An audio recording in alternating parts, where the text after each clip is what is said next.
Ici, sur la berge lagunaire de Cotonou, juste à côté du marché international d'Antokwa, l'un des plus grands marchés de la sous-région ouest-africaine, les usagers peuvent circuler librement et respirer l'air sain. Les ordures qui entre-temps colonisaient et rendaient l'espace insalubre sont débarrassées. La berge libérée a reçu un coup de reprofilage. L'opération d'assainissement du milieu est entrée dans sa phase active au grand bonheur des riverains et usagers des lieux. L'aménagement dans un premier temps, en fait, c'est bien parce qu'au départ, c'était pas ça parce qu'il y avait vraiment de la saleté de part et d'autre. Et respirer et puis passer était compliqué pour nous. Du coup, quand ils ont vraiment aménagé, on respire de l'air pur et tout, ça va. Franchement, c'est bon, c'est naturel, sans vous mentir. Vraiment, c'est propre. Et avant là, moi-même, à l'air comme ça, là, si je viens ici, là, j'ai peur. Parce qu'il y a tout quoi ici. Bon, il y a les bandits, il y a tout de genre ici. Mais maintenant, c'est bon. C'est très beau. Si ça peut rester comme ça, ce sera une bonne chose. Un marché n'est pas un lieu de pagaille. Je suis content. Les populations se trouvant sur la berge lagunaire de Cotonou vivaient dans une insalubrité chronique et dans de mauvaises conditions d'hygiène, sans oublier les problèmes d'insécurité qui y régnaient. Mais depuis le démarrage des plans d'aménagement et la présence régulière des forces de l'ordre et de sécurité sur le site, ces populations se sentent désormais plus en sécurité. Ici, nous respirons de l'air pur.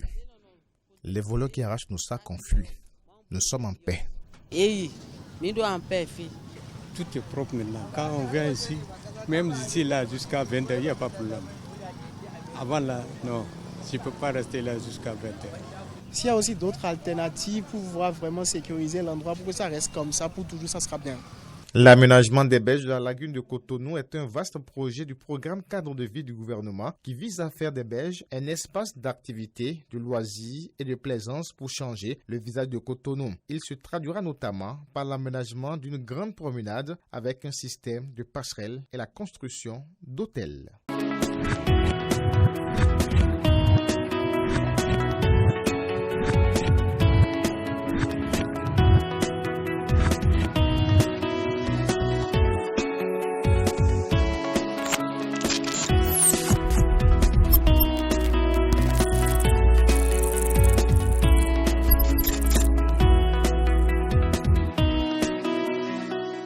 Bienvenue à toutes et à tous. Nous sommes ici sur la berge lagunaire, en face du marché d'Antokwa, juste en dessous du nouveau pont à Cotonou. La berge lagunaire qui aujourd'hui est dans un état d'assainissement, puisque vous le constatez très bien, il y a quelques mois ou quelques années, c'est difficile d'avoir accès à ce milieu. Mais depuis septembre 2020, le gouvernement a pris ses dispositions et aujourd'hui sur le terrain, le milieu est beaucoup plus vivable. Nous allons en parler dans ce numéro de RTMR qui reçoit le docteur Flavien Ediard Devonou. Il est spécialiste en management et bien sûr environnemental et qualité des eaux. On le reçoit dans un instant. Docteur Flavien Ediard Devonou, bonsoir. Bonsoir monsieur le journaliste. Vous êtes spécialiste en management environnemental, qualité des eaux. Nous sommes sur la berge lagunaire Cotonou et comme je le disais dans mon introduction tout à l'heure, c'était pas facile avoir accès à ce milieu il y a quelques mois. Il faut affronter des tonnes de déchets, mais également l'occupation anarchique. Et puis c'était presque un dépotoir aussi. Depuis quelques mois, septembre dernier, le gouvernement, à travers les autorités en charge du cadre de vie, ont procédé donc au dégagement des lieux et puis un plan d'aménagement qui a commencé. Aujourd'hui, quand vous êtes sur le site, quel est l'état des lieux que vous faites? Merci monsieur le journaliste. Vous savez, aujourd'hui, lorsqu'on est sur la rive gauche de la lagune de Cotonou, on est content et on est fier. On est content, on est fier tout simplement parce que vous constatez que le sol actuellement est recouvert de sable. Vous constatez que l'air que nous respirons, c'est de l'air pur. Vous constatez que l'insécurité ne dicte plus sa loi. Et la présence des lampadaires solaires nous témoigne que la nuit, il n'y a plus l'obscurité. Autrement dit, après les travaux d'aménagement de cette berge, la joie de tout le monde est là, que l'écosystème est en train d'être restauré et que le milieu aujourd'hui est vivable. Oui. C'est vrai que ce n'est qu'un prolongement de cette vaste opération de déguerpissement aussi. Il fallait rendre Cotonou un peu plus propre et aéré. Oui. Voilà, une opération qui a été un peu condamnée à cause de ses portées au plan social et autres. Alors, mais sur la berge ici, professeur devant nous, ce n'est que le début du plan d'aménagement. Oui. Vous l'appréciez, les populations également apprécient ce qui est fait ici. Mais que faut-il faire concrètement pour rendre cette berge-là vraiment plus attractive?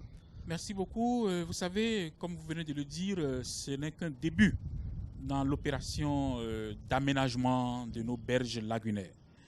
Vous savez, les plans d'eau, les cours d'eau sont des écosystèmes sensibles. Ce sont des milieux où il y a la vie et ce sont des milieux qui demandent des aménagements particuliers. Ce qui est fait ici, c'est un début. C'est un début en ce sens que c'est des travaux préliminaires qui ont été faits. Comme vous le constatez encore sur le sol, juste à quelques centimètres sous le sable, vous avez encore des déchets qui sont là. Et ces déchets vont recevoir l'eau de pluie. Autrement dit, ces déchets vont continuer à polluer le sol parce que pendant des décennies, nous avons déversé des déchets solides dans cet environnement. Alors, vous convenez avec moi que la manière la plus simple aujourd'hui pour pouvoir essayer de diminuer la pollution au niveau du sol, c'est de reboiser ce site qui est libéré. En attendant d'avoir des aménagements adéquats, il faut penser à reboiser l'espace. Vous savez, un espace qui est nu, c'est un espace qui est exposé à l'érosion. C'est ça. Lorsque le sol est nu, il est exposé à l'érosion, mais lorsque vous le reboisez avec des plantes, ces plantes, les racines des plantes fixent le sol sur place et luttent contre l'érosion. Ça, c'est très important. La deuxième chose à faire, c'est de continuer la veille pour que des citoyens mal intentionnés ne reviennent pas encore recoloniser l'espace. Parce que vous voyez, ce qui est fait doit être maintenu en l'état. La troisième chose que je voudrais dire... On avait vu le contingent des forces de sécurité exactement, ici sur les lieux. Depuis septembre 2020 où l'opération a été menée, les forces de sécurité sont sur les lieux, les forces armées sont aussi sur les lieux et c'est pour la sécurité des lieux. Est-ce que vous voyez? Maintenant, moi je me dis, est-ce que ces forces vont rester là toute la vie? Non. L'éco-citoyenneté, la conscience du citoyen, la responsabilité individuelle doit nous amener à ne plus retourner dans le passé. Mais est-ce que la proximité du marché et surtout la lagune et le lac en général, la proximité n'est peut-être pas aussi la cause de ce qu'on a vécu ici sur ce lieu? Oui. L'une des premières causes de l'insalubrité notoire que nous avons au niveau de la berge lagunaire et même au niveau des berges du lac Nokwe, c'est la présence du marché d'Antokpa. J'ai souvent l'habitude de dire que le malheur de la lagune de Cotonou, c'est d'avoir comme voisin immédiat le marché d'Antokpa, qui est un grand marché, un marché international, qui produit des tonnes de déchets par jour. Et ces déchets ne sont pas encore très bien traités, mais ces déchets atterrissent sur les berges de cette lagune, sur les berges du lac Nokwe. Oui. D'accord. Alors, mais justement, on en parlait maintenant de l'aménagement qui a commencé. Oui. On a vu qu'on a mis du sable. Oui. Mais c'est comme si on a masqué un peu les déchets, professeur docteur devant nous. Oui, c'est entre griffes. Est-ce que cette technique ou cette stratégie, vous savez, ça garantit vraiment que... Cette stratégie, c'est une stratégie qui est précaire. C'est une stratégie qui nous a permis au moins de lutter contre le désordre qu'il y avait ici pendant des décennies. Mais c'est mieux que rien. Je crois que ce n'est qu'un début de l'opération et je crois que c'est l'occasion de remercier tous ceux qui ont travaillé pour que nous puissions enfin commencer par assainir nos berges. Le chef de l'État, le gouvernement, le ministre du cadre de vie, la mairie de Cotonou, les autorités ou bien les responsables de la Sogema, tous ceux qui ont travaillé pour qu'aujourd'hui nous avons une berge relativement propre. Je crois qu'il faut les remercier. Il faut les remercier et leur demander de continuer. Parce que, je dis, il n'y a pas que la berge de la rive gauche. Voilà. Il y a aussi la berge de la rive droite Ça qui est s'observe, derrière nous, qui est là. derrière nous, qui aussi- on observe d'ailleurs. Hein, Exactement, cette nous voyons occupation-là, le paysage, c'est mais en très principe, joli. Est-ce qu'on devrait avoir, sur l'autre rive, on devrait avoir des habitations comme ça? Ah oui, Est-ce que c'est autorisé certainement, nous sommes dans une ville et si les gens ont eu à construire des immeubles du genre, certainement ils ont eu le permis de construction avant de le faire, sinon ils n'allaient pas s'installer comme ça. Est-ce que vous voyez? Mais est-ce qu'on pouvait autoriser quand même des permis de construire dans des milieux comme ça, avec la proximité justement avec la lagune et autres? C'est très bon lorsque vous avez des vues en arrière Oui. sur un cours d'eau, sur un plan d'eau.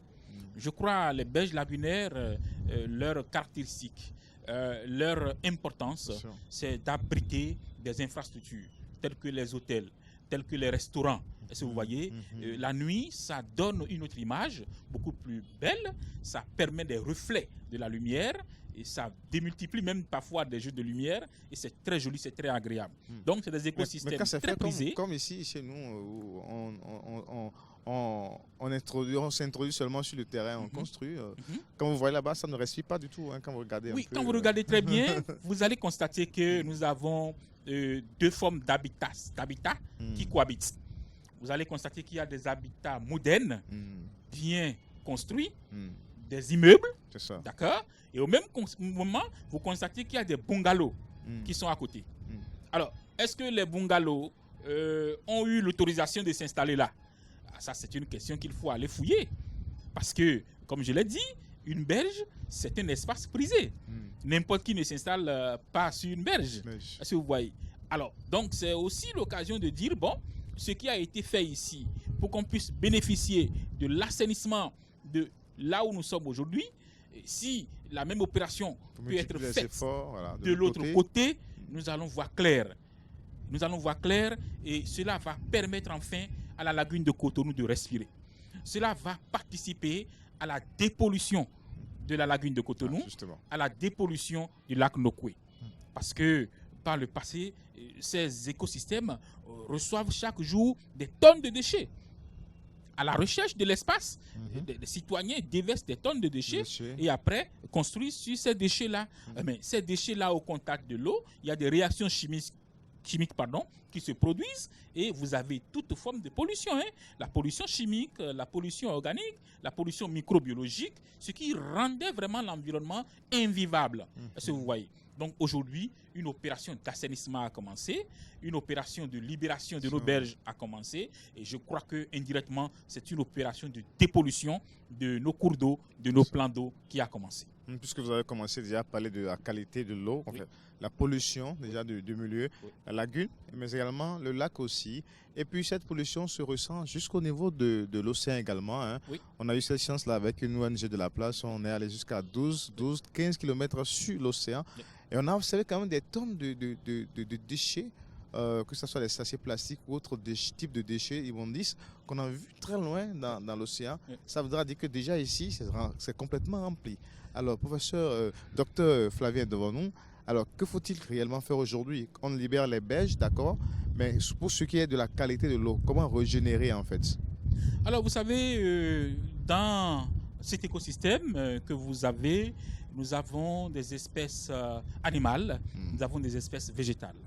Les espèces animales, c'est les poissons, c'est les crevettes, c'est les crabes, c'est les huîtres que nous avons au niveau de ce cours d'eau, au niveau de ce plan d'eau. Aujourd'hui, on constate avec regret que le fond de la lagune est comblé. On constate avec regret, qu'à des moments donnés, c'est des déchets solides qui flottent à la surface de l'eau. Mais lorsque vous regardez, lorsque vous faites les enquêtes, ces déchets viennent de l'amont. Parce qu'en amont, il y a un village. Il y a des villages lacustres. Il y a des communes lacustres qui sont en amont. Ça ne vient pas que du marché. Non. Ces déchets qui polluent la lagune de Cotonou, qui polluent le lac Nokoué, ce ne sont pas des déchets qui viennent seulement du Cotonou. Des déchets qui viennent de très loin de ces cités lacustres qui sont en amont. Est-ce que vous voyez? Parce que là-bas, il n'y a pas un système de gestion des déchets solides. Il n'y a pas un système de gestion des déchets liquides. Or, vous avez des milliers de personnes qui vivent. Tout le monde déverse les déchets dans le lac Nokoué. Et comme le lac Nokoué est en communication avec la lagune de Cotonou, les déchets viennent dans la lagune de Cotonou. Et comme la lagune de Cotonou est en communication avec l'océan Atlantique, les déchets, on les retrouve dans l'océan Atlantique. Est-ce que vous voyez? Donc, c'est un phénomène naturel qui se passe, mais c'est une pollution anthropique qui, pendant des années, a eu à agir négativement sur les ressources halieutiques que nous avons au niveau, n'est-ce pas, de cet écosystème. Parce que des études ont révélé que dans nos poissons, il y a des éléments qu'on ne devrait pas voir. Dans l'organisme des huîtres, il y a des polluants qu'on ne devrait pas voir. Dans l'organisme des crevettes, il y a des polluants qu'on ne devrait pas voir. C'est normal, ces animaux aquatiques reflètent simplement la qualité physico-chimique de l'eau dans laquelle elles ont eu à évoluer. Mais il y a aussi nos caniveaux aussi qui parfois débouchent. Ce n'est pas parfois. Est-ce que c'est une bonne méthode? Alors, vous savez, les caniveaux qui ont été construits à grands frais par l'État, leur rôle, c'est de drainer l'eau de pluie d'un point haut vers un point bas pour sortir la ville de l'inondation. Donc, le rôle premier des caniveaux, c'est d'envoyer les eaux après les pluies vers les points bas. Et pour Cotonou, le point bas que nous avons, c'est la lagune de Cotonou.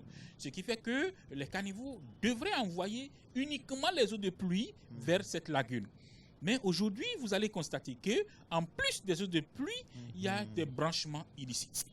Il y a des citoyens qui rejettent des eaux usées domestiques dans les caniveaux. Il y a des structures qui vidangent dans les caniveaux. Et du coup, les caniveaux ont cessé de jouer leur rôle d'évacuateur d'eau de pluie et maintenant évacuent des eaux usées, ce qui ne devrait pas être le cas. Et ces eaux usées-là atterrissent dans la lagune de Cotonou. Ce sont ces eaux usées-là qui participent aussi à la pollution de cet écosystème. D'accord. Oui. Mais aujourd'hui, est-ce qu'il y a des techniques ou des plans de dépollution, des techniques à adopter ou à utiliser? Alors, vous savez, la nature régule ces choses. Il devrait avoir, sinon il y a souvent l'auto-épuration de l'eau. L'auto-épuration, c'est ce mécanisme par lequel le plan d'eau utilise des moyens mis à sa disposition par le créateur pour pouvoir épurer ses eaux. Mais l'auto-épuration a des limites. Lorsque la charge de pollution est très élevée, l'auto-épuration n'est plus efficace. Alors, à l'échelle d'un lac tel que le lac Nokoué, à l'échelle d'une lagune telle que la lagune de Cotonou, vous convenez avec moi qu'il sera difficile de faire la dépollution de façon systématique. Ce que nous pouvons faire, c'est d'éviter de contaminer, d'éviter de polluer, d'éviter de jeter les déchets solides et les déchets liquides dans la lagune, dans le lac. Ce serait notre manière de contribuer à réduire la forte pollution qui atterrit, n'est-ce pas, au niveau de cet écosystème-là. D'accord. Oui.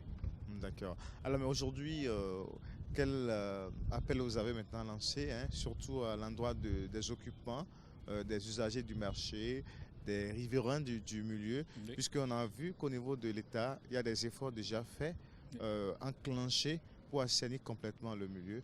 Qu'est-ce qu'on peut maintenant, à quoi peut-on exhorter maintenant les occupants du milieu, les usagers donc? Alors, je voudrais simplement inviter les riverains, les usagers du marché à une prise de conscience de la citoyenneté vis-à-vis de l'environnement. Qu'est-ce que cela veut dire? Nous devons savoir que si nous allons vivre longtemps sur la Terre, tout dépendra de la qualité de notre cadre de vie. Tout dépendra de la qualité de notre environnement. Ce qui a été fait ici, c'est une très bonne chose. Il y a un an en arrière, on ne pouvait pas rester ici. Mais aujourd'hui, vous voyez des gens circuler sur la berge, vous voyez des gens qui viennent même prendre de l'air sur la berge. Vous voyez, on a du plaisir à rester dans cet environnement. C'est une très bonne chose qu'il faut entretenir. L'autre chose que je voudrais dire, c'est à l'endroit de nos autorités. Comme je l'ai dit, nous les remercions pour ce qui a été fait. Mais des efforts doivent être faits. Ce n'est pas seulement la rive gauche de la lagune de Cotonou qui doit être assainie. Il y a aussi la rive droite. Oui. Il y a aussi un peu plus en amont. Il y en a qui ont estimé que non, c'est seulement la berge du marché d'Antokpa qui a été assainie. Bon, nous, on ne veut pas savoir à qui cela appartient, mais tout ce que nous demandons, c'est qu'il faudrait que l'État central nous aide à restaurer nos cours d'eau, à restaurer nos plans d'eau, parce que c'est des milieux de vie, des milieux dans lesquels vous avez la vie animale, vous avez la vie végétale. Donc, c'est des écosystèmes sensibles qui sont protégés par certaines conventions. D'accord. Mais tout à l'heure, quand vous évoquiez la qualité de l'eau et surtout la qualité des poissons, de la ressource halieutique que nous pouvons y trouver. Aujourd'hui, on en consomme ici. Est-ce que c'est pas on prend des risques? Vous savez, il faut relativiser un peu les choses. Lorsque c'est des poissons qui sont élevés dans une eau qui ne coule pas, c'est des poissons et cette eau est polluée, vous avez toutes les chances de retrouver des polluants dans l'organisme des poissons. C'est ainsi qu'à travers des études, nous avons retrouvé des hydrocarbures aromatiques polycycliques dans l'organisme de certaines espèces de tilapia. Parce que ces espèces de tilapia vivent dans des environnements où on fait le trafic, on fait le commerce des produits pétroliers. Ils sont au contact de ces produits-là. Donc, ces poissons se font contaminer par ces polluants-là. Donc, tout dépend de la qualité de l'eau dans laquelle se trouve le poisson. Lorsque vous regardez la lagune de Cotonou, vous regardez l'eau coule. L'eau coule, c'est une chance, parce que cela permet aux polluants de migrer vers la mer et d'aller se disperser dans la mer. Mais si l'eau était stagnante, c'est un danger. C'est un danger pour tous les organismes qui y vivent. Donc, il faut relativiser la pollution au niveau des espèces animales. Donc, ça représente un potentiel danger également pour l'homme. Absolument, parce que nous consommons les poissons. Nous consommons les poissons. Et lorsque vous consommez des poissons qui ont dans leur organisme des polluants chimiques ou des polluants organiques, il faut convenir avec moi que ce n'est plus des poissons que vous consommez, mais des poissons qui ont perdu un de leurs S et qui deviennent des poisons. Oui. D'accord, mais sur le milieu également, on a constaté la qualité de l'air aussi. Oui, l'air que nous respirons aujourd'hui, on sent que l'air est bon. Il n'y a pas deux mots pour le qualifier. Nous respirons allègrement de l'air pur. Avant, quand on passe, même quand on est sur le pont, l'atmosphère était suffoquée, l'air était chargé, la pollution vraiment était sa loi. Mais aujourd'hui, en tout cas, sur les lieux, là où nous sommes, où un aménagement a été fait, la vie est belle. La vie est belle et je crois qu'il faudrait que nos autorités nous aident à continuer à assainir toutes les berges de nos cours d'eau et de nos plans d'eau, où est-ce qu'ils se trouvent dans le pays. Alors, on était en train de parler du comportement du Béninois, je vais dire, puisque la plupart de ceux qu'on rencontre ici sont des Béninois, le comportement des Béninois par rapport à nos ressources naturelles. Aujourd'hui, c'est vrai qu'il y a des forces de l'ordre qui sont là, les forces de sécurité qui vont peut-être pas rester éternellement, vous l'avez dit tout à l'heure, mais que faut-il faire réellement pour changer la mentalité des hommes vis-à-vis de ces ressources? Parce qu'on n'a pas forcément besoin de bâtons derrière, ni de la rigueur, ni de la répression, avant d'amener les uns les autres donc, à respecter le bien naturel. Alors, vous savez, il faut le dire, nous sommes à côté d'un écosystème qui est le plus grand réservoir de protéines animales pour le sud Bénin. Le lac Nokoué et la lagune de Cotonou produisent des poissons pour les Cotonois, produisent des crevettes pour les Cotonois, produisent des crabes, des huîtres que nous consommons. Tout ça est des sources de protéines. Et sans protéines, nous ne pouvons pas nous développer. Alors, ce qu'il faut dire, c'est quoi? C'est de communiquer. c'est de sensibiliser, c'est d'éduquer les populations, à savoir que nous devons avoir du respect pour les zones humides. Nous devons avoir du respect pour nos cours d'eau. Nous devons avoir du respect pour nos plans d'eau. Parce que c'est des milieux hautement, d'accord, qu'il faut sécuriser. Et des milieux qui ont des fonctions multiples. Est-ce que vous savez que, par exemple, au niveau du lac Nokwe, il y a des services écosystémiques qu'on peut développer et qui peuvent amener de l'argent? Ça, c'est réel. Donc, c'est des milieux qu'il faut protéger. Il n'y a pas de mots. Et c'est le rôle de la presse. Il faut nous aider à communiquer, à montrer aux gens que les cours d'eau, les plans d'eau ne sont pas des dépotoirs sauvages d'ordures. C'est très important. Les gens pensent qu'on peut envoyer les déchets dans les cours d'eau, dans les plans d'eau. C'est suffisamment grave, en ce sens qu'il est plus facile de dissoudre un morceau de sucre dans un verre d'eau que de le retirer. Cela veut dire quoi? Vous allez jeter les déchets dans l'eau, vous allez polluer l'eau, mais la dépollution, elle est excessivement chère et les conséquences de votre pollution remontent sur des générations. Docteur Flavien Edia devant nous, spécialiste en management environnemental, qualité des eaux. En guise de conclusion, qu'est-ce que vous avez à dire aux téléspectateurs de RTMR? Alors, aux téléspectateurs de Eden TV, je voudrais leur dire que nous avons hérité de nos parents une terre habitable et vivable et nous avons la lourde mission de laisser aux générations à venir une terre habitable et vivable. Pour cela, nous devons protéger nos écosystèmes, qu'ils soient terrestres ou aquatiques. Protégeons le lac Nokwe, le chenal de Cotonou, protégeons en général nos milieux humides ou la nature. Merci. C'était donc RTMR. Au revoir.